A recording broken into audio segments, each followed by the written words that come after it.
in me, but it's the God in me that allows me to drink what I drink and ball how I ball.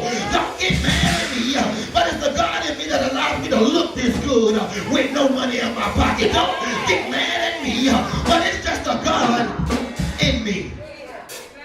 Why is it the God in me? It's the God in me because I seized the moment. Here in the book of Mark, we have a situation.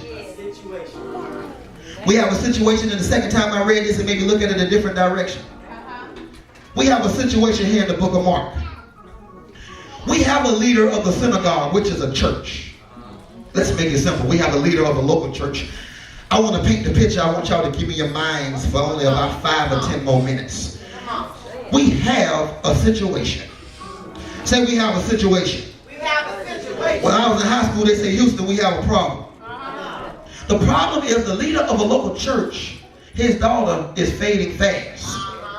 So he comes to Jesus. Jesus just got off this boat. He said, I really don't want to be bothered, but Jesus came that we may have life and have life more abundantly. So Jesus is about his Father's business. And as this church official come to him, he falls to his feet. That means he realized that there's somebody that has a higher calling than me. There's somebody that knows more than me. But the thing why most of us won't get blessed because we think we know everything. But this man fell to Jesus' feet and he said, I'm asking you right now, can you save my 12-year-old daughter? She's dying. And I have a 12-year-old daughter, so I'm still trying to figure out how this man feels. He's going to another man saying, can you save my 12-year-old daughter? He says, please, just come lay your hands on her so she can be well. At this time, Jesus made up in his mind, I got to go be about my Father's business, so we're going to go over here and we're going to make sure she is saved. But the crowd is overwhelming him. Luke 8:42 states that Jesus was on his way, but the crowd almost crushed him.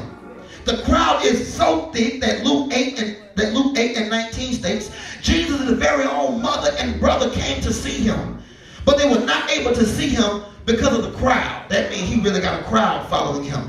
The crowd moved out the way for Jairus because he was a church leader. But there's a woman in the Bible that has no name. Can everybody say thank God for the woman? Thank God. Because if it wasn't for a woman, you wouldn't be here today. Can everybody say thank God for a woman? Because if it wasn't for a woman, she wouldn't put up with you. Can everybody say thank God for a woman? Mama's baby, but daddy's baby. Thank God for a woman. But there was a woman in the Bible, who was not named. He did that because he don't want us to be focused on her name. He wants us to be focused on her situation. And she had an issue of blood for 12 years. For 12 long years, she was considered filthy. For 12 long years, to some of y'all nymphos, she couldn't have any sexual intercourse. For 12 long years, she was considered an outcast. For 12 long years, people talked about her and made jokes about her. Y'all don't hear what I'm saying? For 12 long years, she spent all her money going from this doctor to that doctor, going from this man to that man, and her situation still couldn't get fixed up. For 12 long years, she had to wear maxi pads all day long. For 12 long years, she had to wear Kotex all day long. I guess some of y'all don't want to hook up with me because y'all don't like to wear them. Some of y'all still free balling to this day, but this is the only way. Y'all don't want to hear what I got to say this morning. Am I preaching real to you or not? Yes, thank you. She spent all her money. Brother White, she spent all her money trying to get fixed. Couldn't get fixed. She couldn't get fixed, but all her money she couldn't get fixed. But she heard. She heard. She heard Jesus was passing by. Come on now. Yeah. I need y'all to understand what she heard. She ain't never saw what he done before, but she heard that a man was coming by that they say got all power in the palm of his hand. She wasn't worried about where he came from. She wasn't worried about how much dope he used to sell. She wasn't worried about who he used to sleep with. She was only focused on her getting her situation together. But a lot of us only focused on what somebody used to do. But at this season in your life, you can't be focused on what somebody used to do. At this season in your life, you got to be focused on the direction that God got them going in. So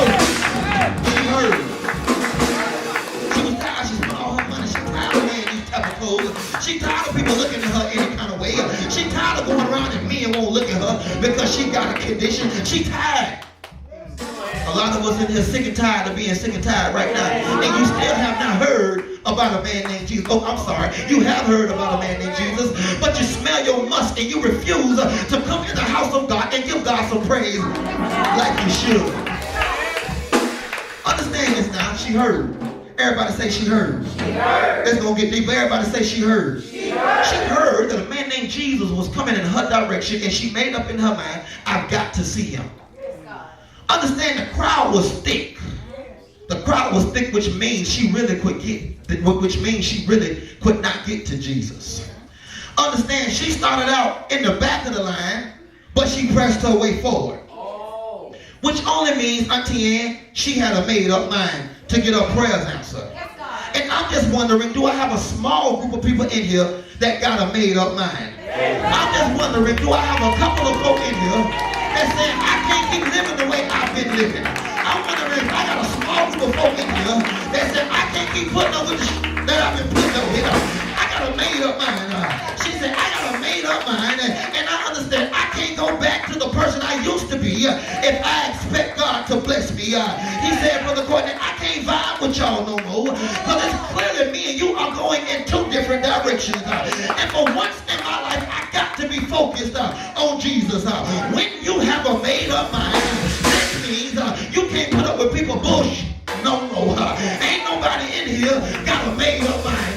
But if you got a made-up mind, you know you got heaven in your house. Don't look at me like that and roll your eyes. You know.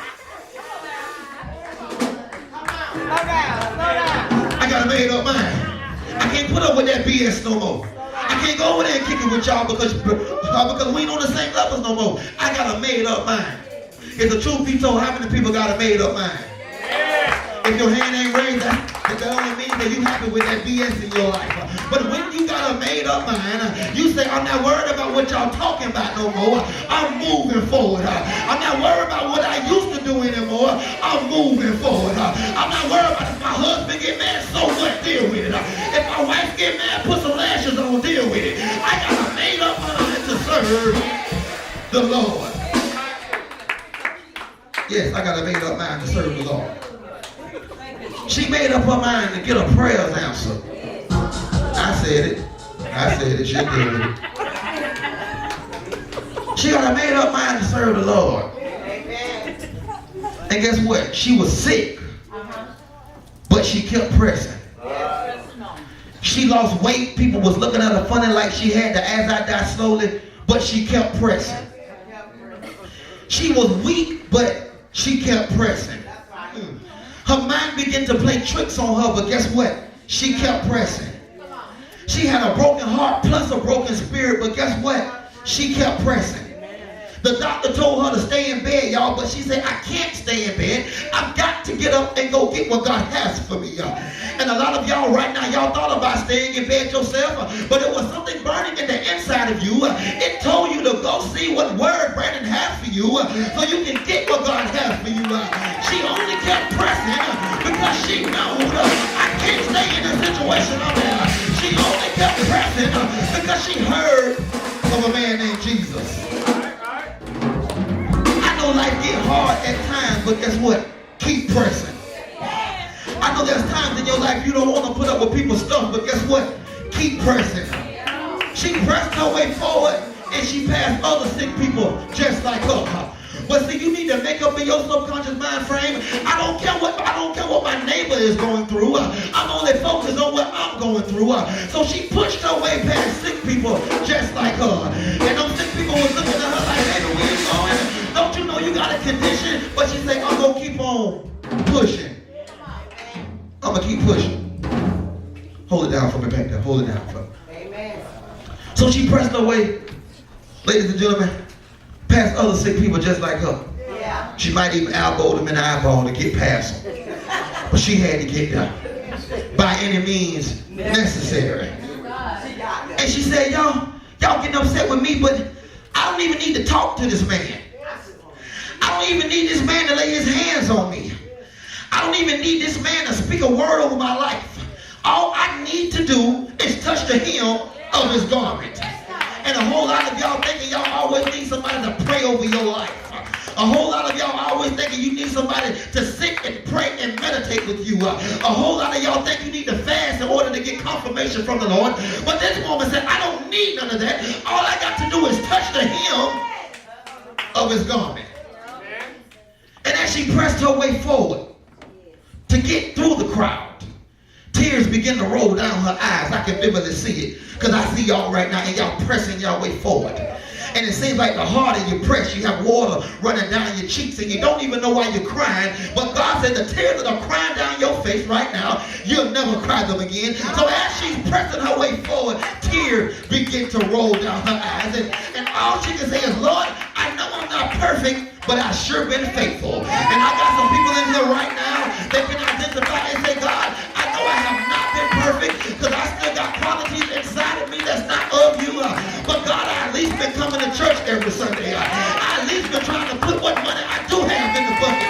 So God, I need you right now to just begin to bless me in a way that eyes have not seen and ears have not heard. I need you right now, God, to bless me in a way that haters have no other choice but to talk about me. Not because I've been perfect, Lord, but because I've been faithful. And since I've been faithful, God, I need you to keep me in perfect peace. You see, I ain't worried about money no more. I'm not worried about women. I'm not worried about what car I drive. I'm only worried about perfect peace. Because as long as you keep me in perfect peace, all my prayers will be answered. As long as you keep me in perfect peace. She said, Lord, I know I ain't been perfect, but I sure been faithful. I know I cussed some folks out you told me not to cuss out, but Lord, I still been faithful. Since you want to scream and shout, I know I slept with some folks I shouldn't have slept with, but Lord, I still been faithful. Y'all don't want to look over me. Lord, I know I done some things that was not against your will, but God, you know I've been trying my very best. And God, at least this time when I come before your face, I'm not playing games with you anymore. God, you know all about me. I come in here with filth. I might leave out here with filth, but I'm still praising your holy name. And she said, Lord, if you could just save me this one time, I promise I'll do better. You see, you must understand, she said, God, I had to put up with some unnecessary, only for your name's sake. I had to put up with some unnecessary stuff from family members who say it don't take all that. Well, baby, maybe God ain't did for you what he did for me. So when I come in here and I lift up holy hands, don't look at me praising God. You need to be focused on your own personal relationship with God. Because I got to give God a praise and a radical shout like never before. Because God has been too good to me for me not to give him praise. And the truth be told, God has been good to you. That's why you should be up on your feet giving God praise. But I realize we still got some forgetting people in the church. And they are sitting down in the seat and cross their legs and act like God don't owe them nothing. But at this particular season in your life, it's time for you to get out your seat. Because you ain't pretty like you think you is. At this particular time in your life, it's time for you to uncross your legs. Because don't nobody want you anyways. At this particular season in your life, it's time for you to get up on your feet and give God some praise. Because if it wasn't for the Alpha and Omega, you wouldn't have what you have. If it wasn't for Jesus, you wouldn't look the way you look. That's why we come in here and we sweat and we still sure. Because I'm sure that God is getting ready to make a miracle out of the mess I put my own self in. He's getting ready to make a miracle out of the mess. She didn't put me in that. He didn't put you in that. He only asked you to lay down with him. You know you were supposed to do that in the first place, but you did it anyways. So the truth be told, you put yourself in that mess. Now you crying out to God saying, God, deliver me one more time. So as she pressed her way forward, she remembered what they said about her. As she pressed her way forward, she remembered the men that wouldn't give her the time of day. As she pressed her way forward, she remembered what her so-called family members said about her. As she pressed her way forward, she remembered when people said it don't take all that. As she pressed her way forward, she remembered when people talked about her not only only behind her back, but also in her face. Because for 12 long years, they said she was possessed by the devil. For 12 long years, they said folks put roots on her.